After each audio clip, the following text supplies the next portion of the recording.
Assalamualaikum warahmatullahi wabarakatuh.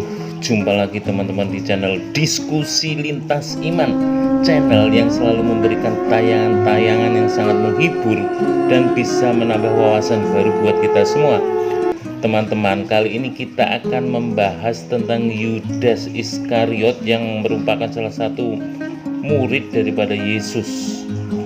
Di dalam kelompok Yesus yang ia menjabat sebagai bendahara, namun dirinya ini bukan bendahara yang baik karena kerap mencuri uang untuk kebutuhan pribadi. Dan kita akan membahas beberapa versi tentang Yudas Iskariot ini.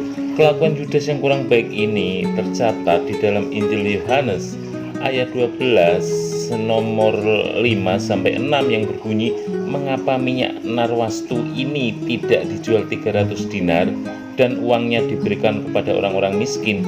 Hal ini dikatakannya bukan karena ia memperhatikan nasib orang-orang miskin, melainkan karena ia adalah seorang pencuri. Ia sering mengambil uang yang disimpan dalam kas yang dipegangnya. Mengutip buku Paradoks Imam Kristen yang ditulis oleh Ishak Sugianto, keserakan Yudas Iskariot ini membuatnya melihat Yesus sebagai satu komoditas yang laku dijual. Ia pun berkhianat dengan menjual Yesus. Pengkhianatan yang dilakukan Yudas membuat hidupnya berakhir dengan tragis. Bagaimanakah kisah hidup Yudas Iskariot? Simaklah ulasan berikut ini di channel Diskusi Lintas Iman.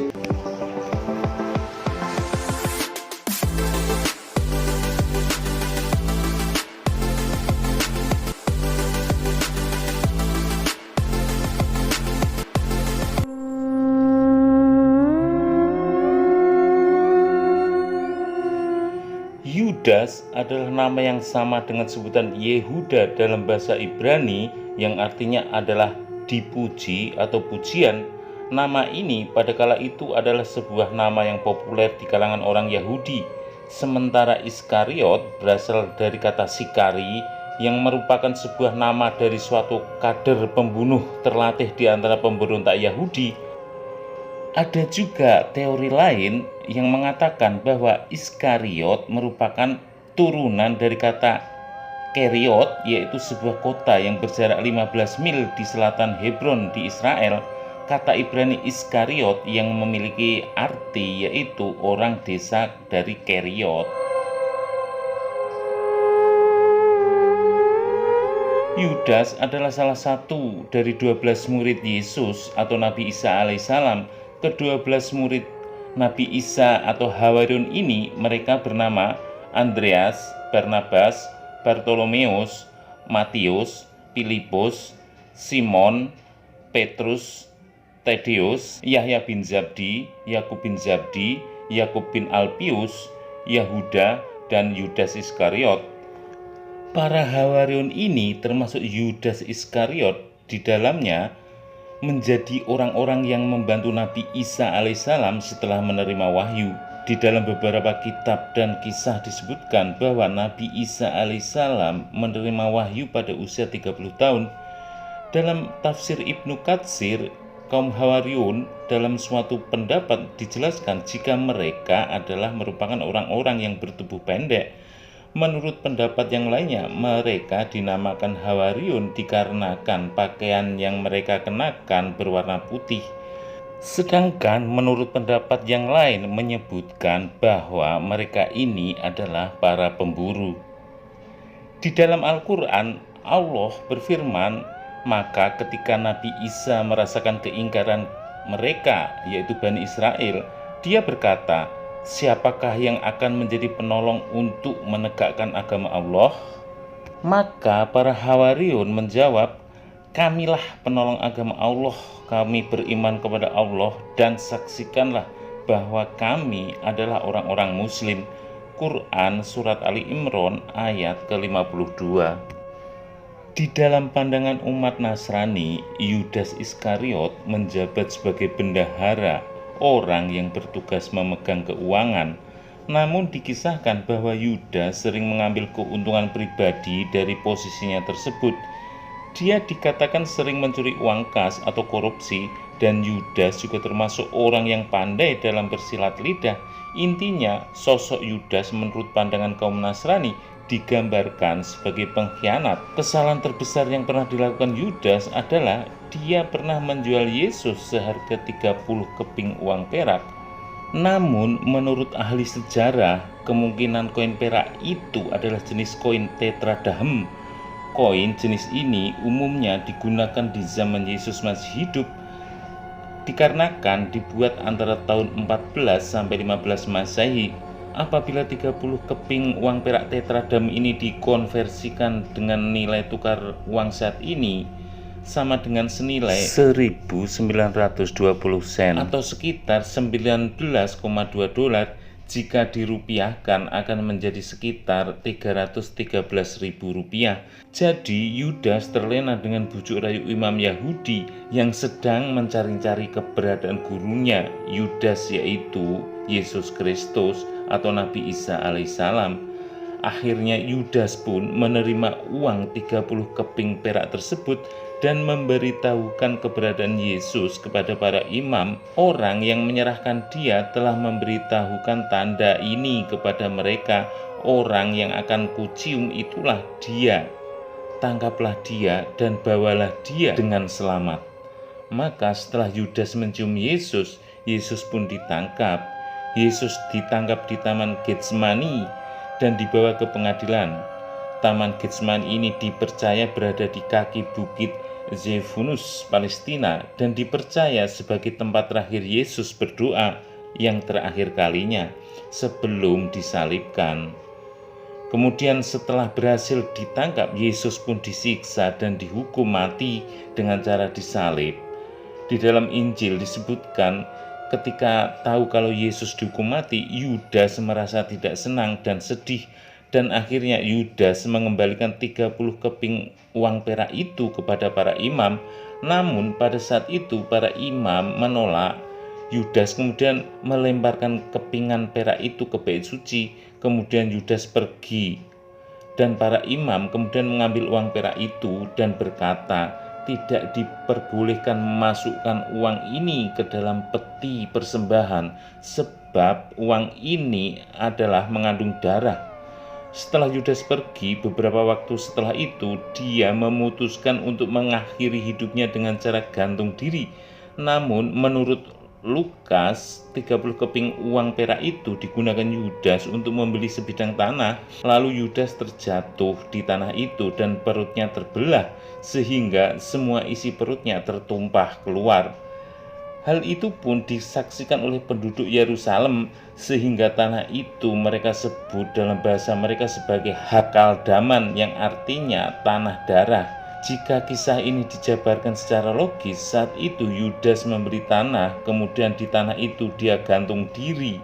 Setelah jasadnya mulai membusuk dan menjadi gembung, antara dahan pohonnya atau tali gantungannya putus dan jasad Yudas yang telah membusuk itu jatuh ke bawah dan terpecah berhamburan.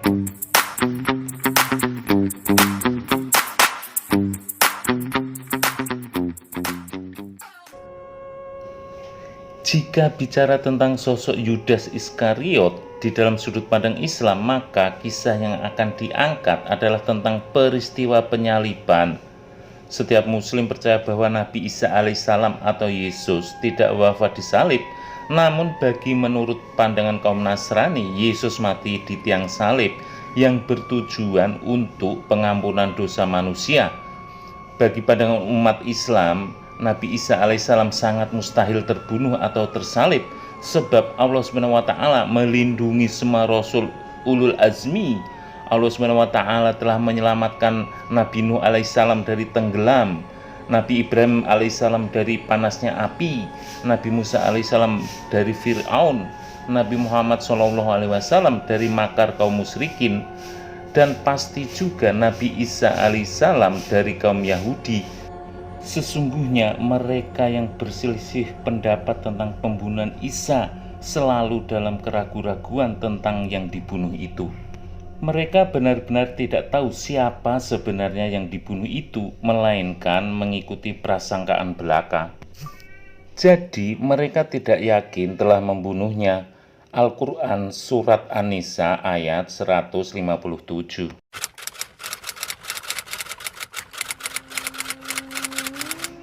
Namun, berbeda lagi dengan umat Islam dan Kristen, konsep keyakinan Ahmadiyah, mereka meyakini bahwa Nabi Isa benar-benar disalib, tapi tidak sampai mati, melainkan hanya pingsan saja.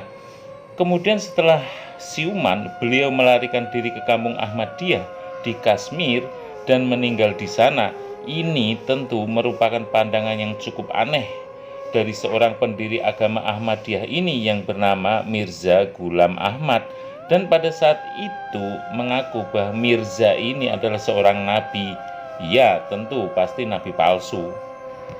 Di dalam tafsir menurut Imam Ibnu Katsir disebutkan bahwa orang-orang Yahudi telah melihat langsung berbagai macam mukjizat dari Nabi Isa alaihissalam, mulai dari menyembuhkan orang buta, menghidupkan orang mati, semuanya itu atas izin Allah SWT dan lain-lain. Namun orang-orang Yahudi tetap mendustakan Nabi Isa alaihissalam dan menyelisihinya serta berupaya untuk selalu mengganggu dakwahnya, sehingga membuat Nabi Isa alaihissalam tidak bisa tinggal di satu negeri bersama orang-orang itu.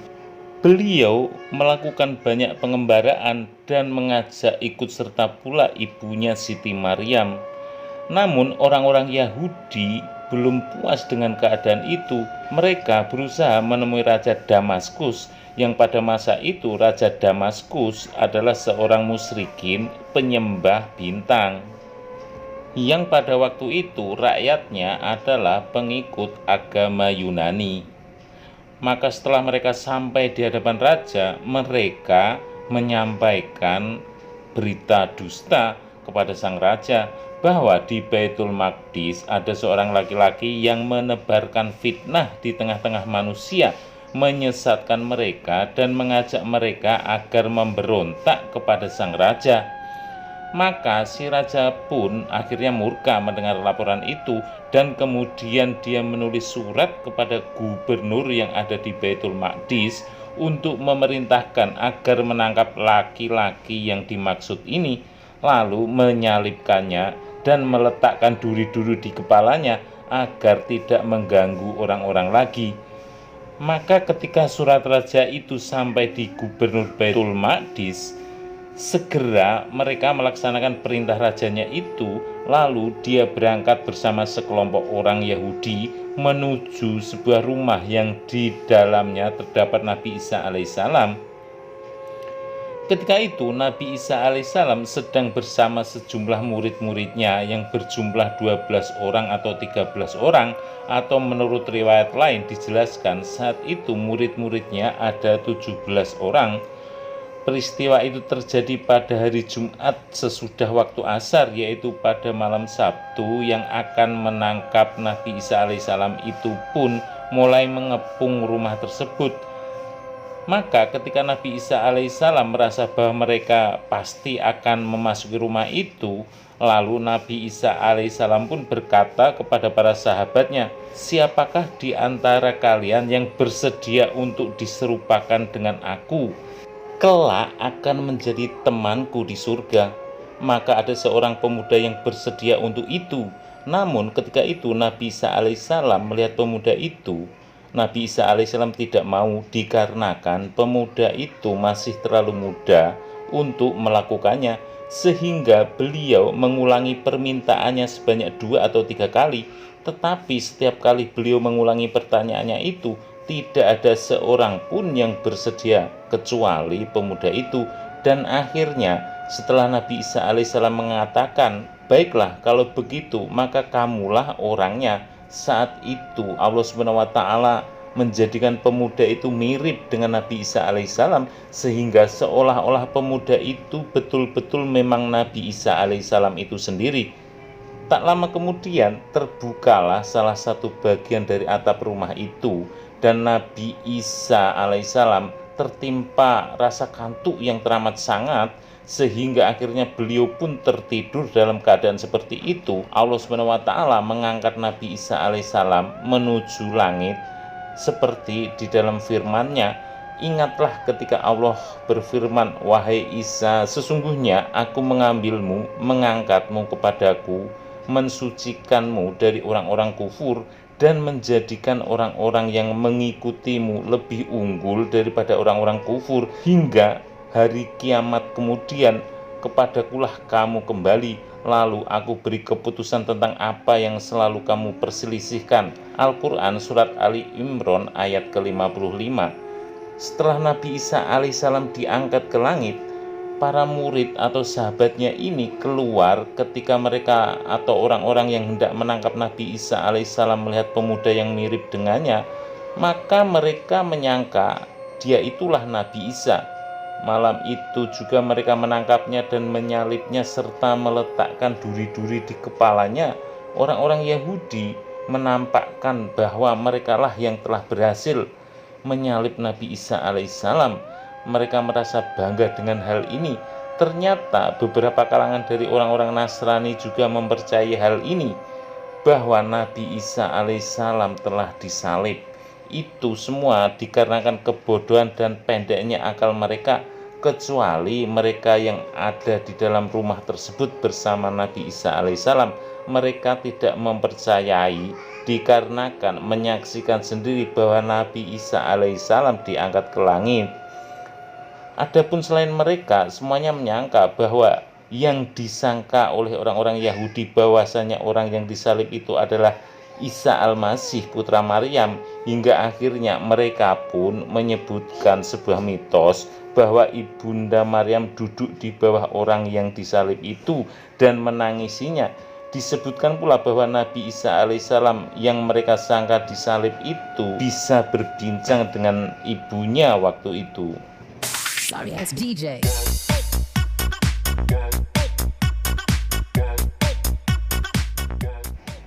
Di dalam Injil versi Barnabas disebutkan bahwa Nabi Isa alaihissalam atau Yesus tidak pernah disalib.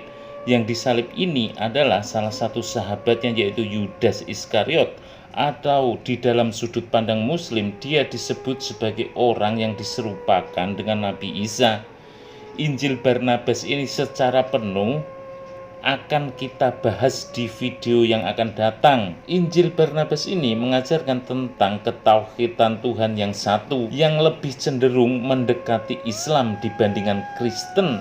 Namun sayangnya Injil ini tidak direstui dan tidak diresmikan oleh Vatikan sebagaimana 4 Injil kanonik, yaitu Injil Matius, Markus, Lukas, dan Yohanes. Sejalan dengan sejarah yang dicatat oleh Islam, Injil Barnabas itu menyatakan bahwa Yesus langsung diangkat ke langit, artinya diangkat bersama tubuh fisiknya. Juga sementara Yudas dengan iroda Allah SWT disamarkan hingga menyerupai Isa atau Yesus dan disalibkan.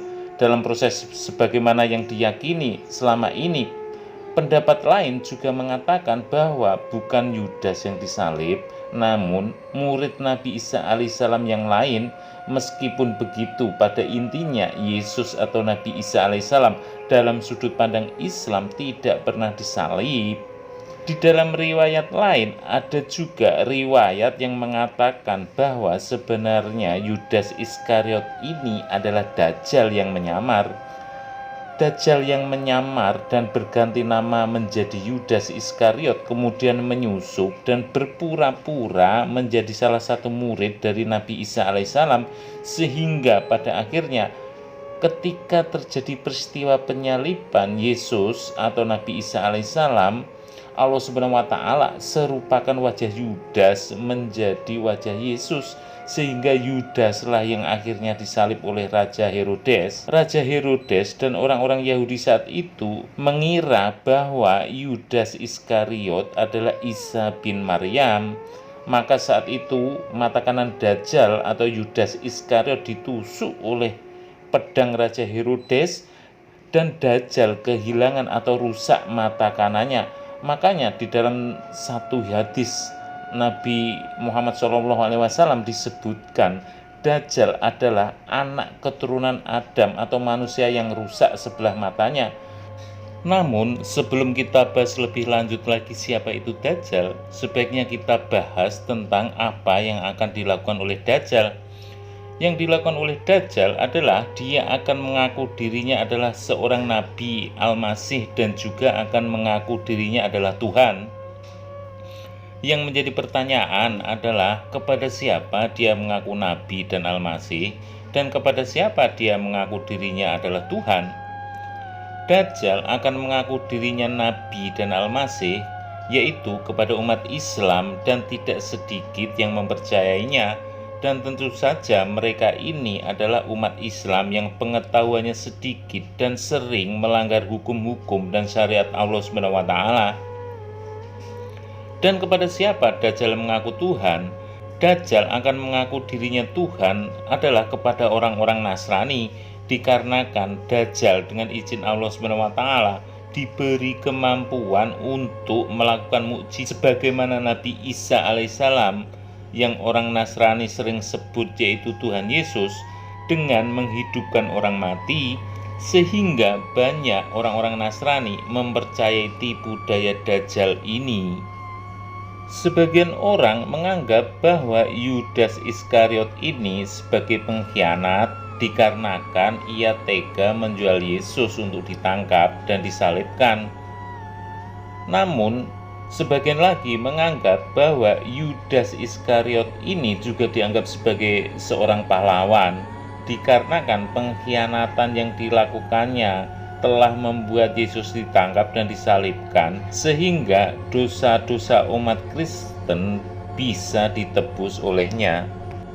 Yudas Iskariot menjual Yesus dengan harga 30 keping uang perak kepada imam besar Yahudi. Itu terasa sangat murah sekali bagi Yudas Iskariot. Lantas sebenarnya apa motif Yudas Iskariot ini untuk menjual Yesus? Ataukah karena harta atau justru ada motif lainnya? Beberapa sumber mengatakan bahwa sebenarnya Yudas Iskariot ini ingin menjadikan Yesus sebagai sosok pemimpin revolusi bagi orang Yahudi untuk melakukan pemberontakan terhadap kekaisaran bangsa Romawi. Pada saat itu, tokoh revolusi untuk memimpin pemberontakan sangat diharapkan oleh orang-orang Yahudi sebab kekaisaran Romawi telah bertindak semena-mena. Tentunya Yudas memiliki harapan besar kepada Yesus dan berharap bahwa ia mau memimpin pemberontakan itu kepada bangsa Romawi. Tetapi sayangnya apa yang diharapkan oleh Yudas Iskariot tidaklah sesuai dengan harapannya. Hal ini dijelaskan di dalam kitab bahwa Yesus menyuruh muridnya untuk taat kepada kaisar. Salah satunya adalah dengan membayar pajak kepada bangsa Romawi. Tentu saja Yesus tidak ingin menjadi pemimpin di dunia. Ini sebabnya Yesus memilih untuk menjadi pemimpin di surga. Melihat hal ini, akhirnya Yudas memilih untuk menjual Yesus kepada para imam besar Yahudi dengan harapan bahwa Yesus diadili di hadapan Pilatus akan menjadi revolusi di Yerusalem. Namun hal itu tentunya tidak terkabulkan dikarenakan Yesus sendiri memilih menyerahkan dirinya untuk disalibkan, sebab dengan penyaliban itu maka ia dapat menebus dosa umat Kristen. Melihat Yesus memilih disalib, Yudas Iskariot akhirnya mengembalikan uang yang didapatnya dari hasil menjual Yesus kepada para imam besar Yahudi, dan ia memilih untuk mengakhiri hidupnya dikarenakan rencananya telah gagal dan ia mengalami konflik batin amat sangat mendalam. Terlepas dari cerita itu benar atau tidak, kita sebagai umat Islam harus mempercayai apa yang dikatakan di dalam kitab Al-Quran. Wallahu a'lam bishawab. Teman-teman, telah kita dengarkan bagaimana kisah daripada Yudas ini. Sebagaimana kita yakini sebagai umat Islam bahwa Nabi Isa ini tidak disalib dan Nabi Isa ini diangkat ke langit oleh Allah SWT. Dan akhirnya jangan lupa subscribe, like, share, komen, dan aktifkan lonceng notifikasinya agar apabila kita membuat video, teman-teman bisa mendapatkan notifikasi pemberitahuan. Wabillahi taufik wal hidayah. Wassalamualaikum warahmatullahi wabarakatuh.